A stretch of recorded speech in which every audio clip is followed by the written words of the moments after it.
Anyway, let's move on to this next clip because this one is very interesting, to say the least.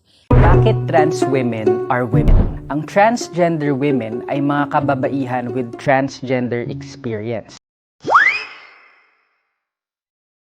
Ibig sabihin, hindi nagtutugma ang kanilang gender identity sa kanilang assigned sex at birth. Pero hindi ibig sabihin nito na hindi sila babae. Bagkus ito ay isang identidad na sumasalamin sa karanasan ng mga kababaihan na sadyang ipinanganak na iba sa kanilang gender identity. Ayon sa mga akademiko at eksperto, ang pagiging babae ay isang gender identity, isang kasarian na hindi lamang nakabase sa ating mga assigned sex at birth or chromosomes. Ang pagiging babae ay isang karanasan na nakabase sa ating lived experiences at sa mga social roles that are expected of us and that we perform in society.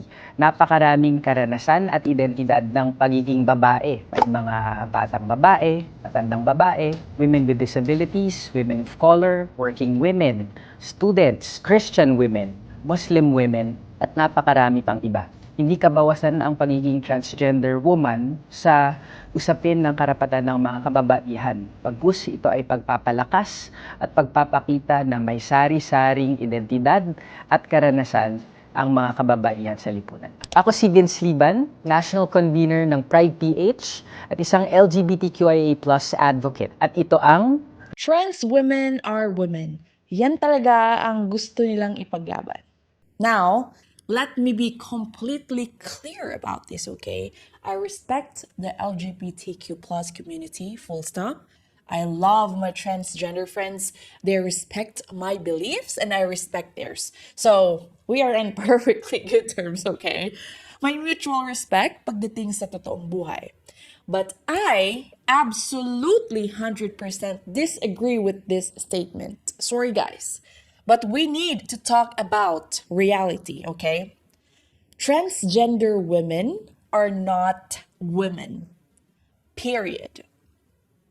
Hindi niyo pwedeng basta na lang piliin ang isang label at sasabihin alam niyo na ang ibig sabihin ng pagiging isang babae. You have never and will never experience kung ano talaga ang pinagdaanan ng isang biological woman. Naranasan niyo ba ang cramps at hapdi ng regla buwan-buwan? Na-experience niyo ba ang challenges at stress ng pagkakaroon ng PCOS o ovarian cyst? What about the literal, physical toll of pregnancy, postpartum, and the heavy hormonal shifts na nakatatak na sa biological DNA ng isang tunay na babae? Hindi. Because you do not have the organs and the biology for it, okay? Womanhood is not a costume.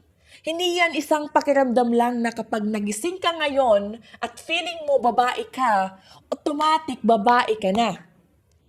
It is a distinct biological and medical reality.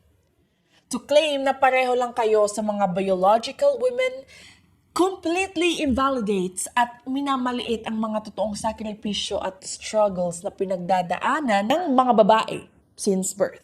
Look, you can call yourself whatever you want, okay? Gawa kayo ng kahit anong term. Cis woman, trans woman, whatsoever. Live your life the way you want to live it.